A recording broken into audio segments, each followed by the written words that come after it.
I want to speak plainly about the moment that we are in and the actual crisis, not the manufactured one, that we are facing in this city and as a state and as a country. If it sounds to you like I am alarmist, that is because I am ringing an alarm, one that I hope every person listening will heed, both here in Illinois and across the country. Over the weekend, we learned from the media that Donald Trump has been planning for quite a while now to deploy armed military personnel to the streets of Chicago. This is exactly the type of overreach that our country's founders warned against. And it's the reason that they established a federal system with a separation of powers built on checks and balances. What President Trump is doing is unprecedented and unwarranted. It is illegal. It is unconstitutional. It is un-American. No one from the White House or the executive branch has reached out to me or to the mayor. No one has reached out to our staffs. No effort has been made to coordinate or to ask for our assistance in identifying any actions that might be helpful to us. Local law enforcement has not been contacted. We have made no requests for federal intervention. None. We found out what Donald Trump was planning the same way that all of you did.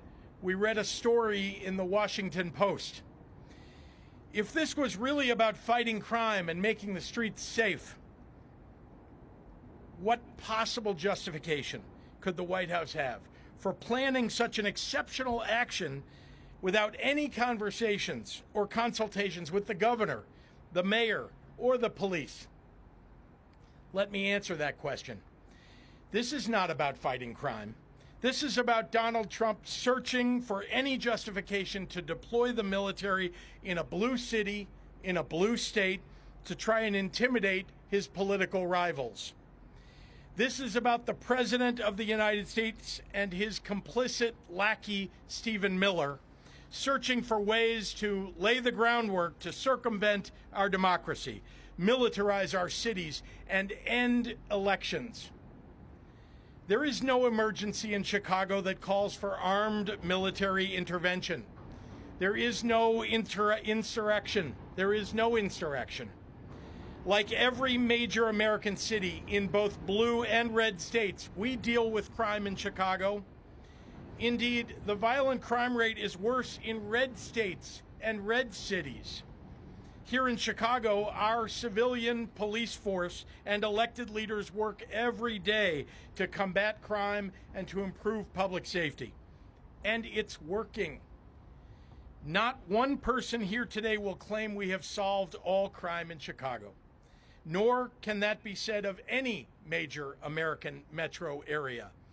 But calling the military into a U.S. city to invade our streets and neighborhoods and disrupt the lives of everyday people is an extraordinary action, and it should require extraordinary justification.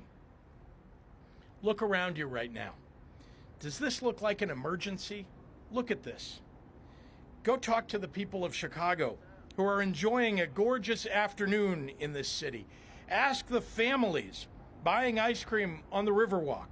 Go see the students who are at the beach after school. Talk to the workers that I just met taking the water taxi to get here. Find a family who's enjoying today sitting on their front porch and ask if they want their neighborhoods turned into a war zone by a wannabe dictator. Ask if they'd like to pass through a checkpoint with unidentified officers in masks while taking their kids to school. Crime is a reality we all face in this country.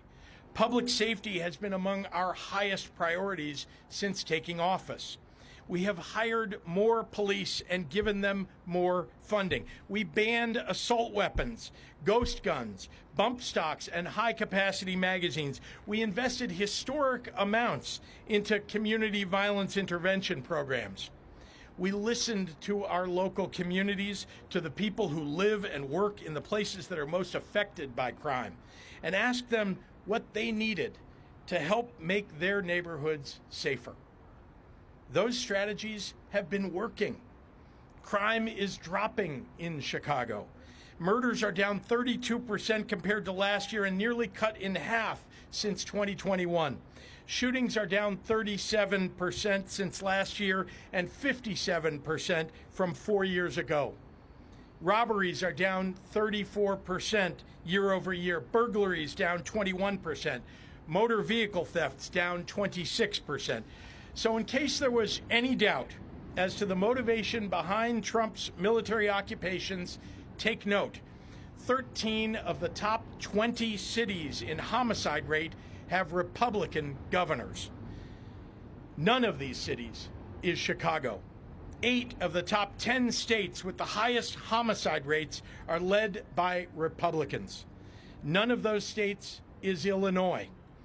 Memphis, Tennessee, Hattiesburg, Mississippi have higher crime rates than Chicago, and yet Donald Trump is sending troops here and not there? Ask yourself why. If Donald Trump was actually serious about fighting crime in cities like Chicago, he, along with his congressional Republicans, would not be cutting over $800 million in public safety and crime prevention grants nationally, including cutting $158 million in funding to Illinois for violence prevention programs that deploy trained outreach workers to de-escalate conflict on our streets. Cutting $71 million in law enforcement grants to Illinois, direct money for police departments through programs like Project Safe Neighborhoods, the state and local anti-terrorism training program, and the Rural Violent Crime Reduction Initiative.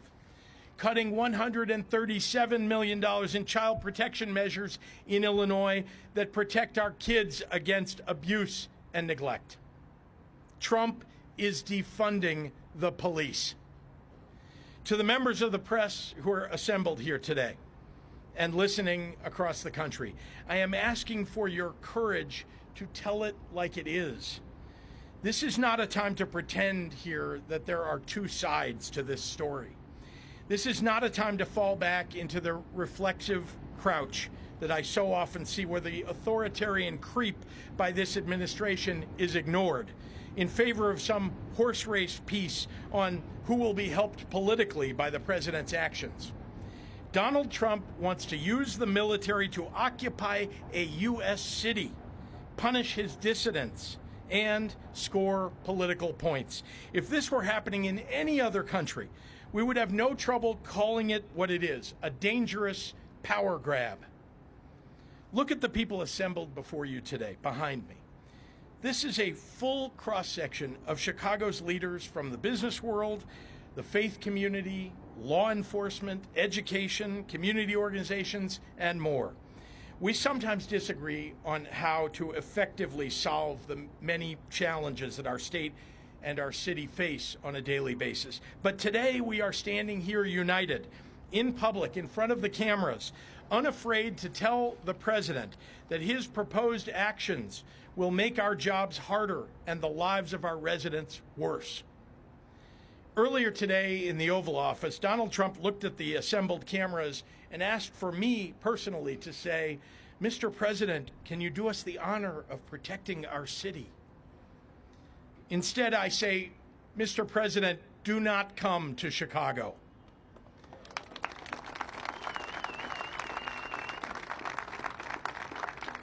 You are neither wanted here nor needed here.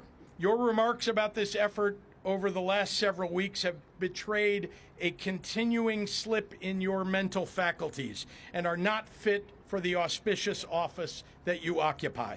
Most alarming, you seem to lack any appropriate concern as our commander-in-chief for the members of the military that you would so callously deploy as pawns in your ever more alarming grabs for power.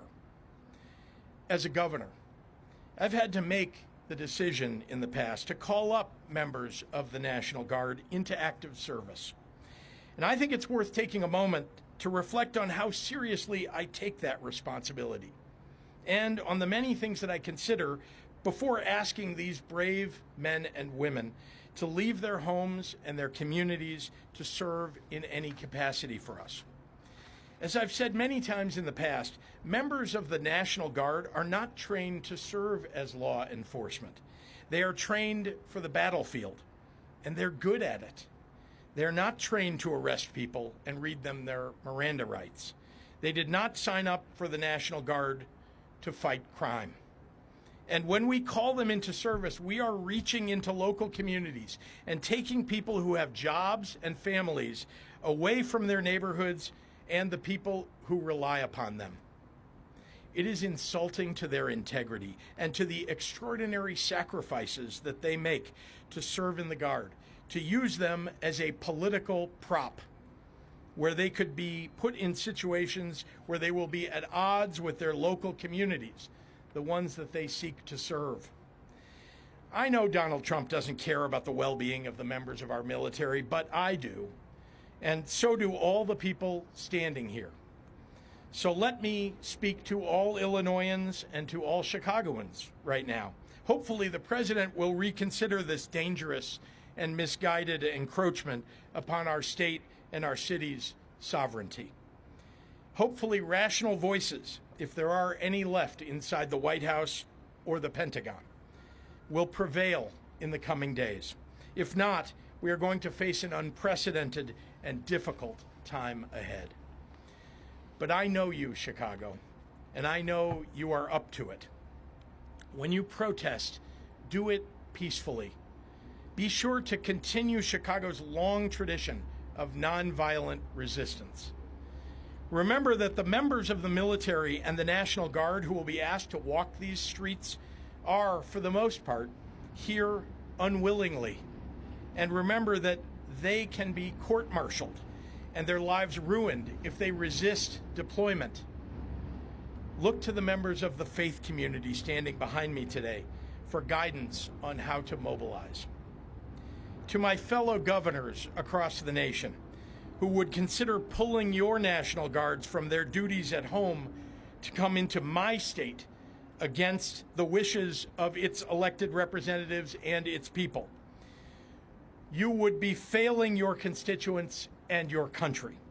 Cooperation and coordination between our states is vital to the fabric of our nation, and it benefits us all. Any action undercutting that and violating the sacred sovereignty of our state to cater to the ego of a dictator will be responded to. The state of Illinois is ready to stand against this military deployment with every peaceful tool we have. We will see the Trump administration in court. We will use every lever at our disposal to protect the people of Illinois and their rights. Finally, to the Trump administration officials who are complicit in this scheme, to the public servants who have forsaken their oath to the Constitution to serve the petty whims of an arrogant little man, to any federal official who would come to Chicago and try to incite my people into violence as a pretext for something darker and more dangerous, we are watching and we are taking names. This country has survived darker periods than the one that we're going through right now, and eventually the pendulum will swing back, maybe even next year. Donald Trump has already shown himself to have little regard for the many acolytes that he has encouraged to commit crimes on his behalf. You can delay justice for a time, but history shows you cannot prevent it from finding you eventually. If you hurt my people, nothing will stop me, not time or political circumstance, from making sure that you face justice under our constitutional rule of law. As Dr. King once said, the arc of the moral universe is long, but it bends toward justice. Humbly, I would add, it doesn't bend on its own. History tells us we often have to apply force needed to make sure that the arc gets where it needs to go. This is one of those times.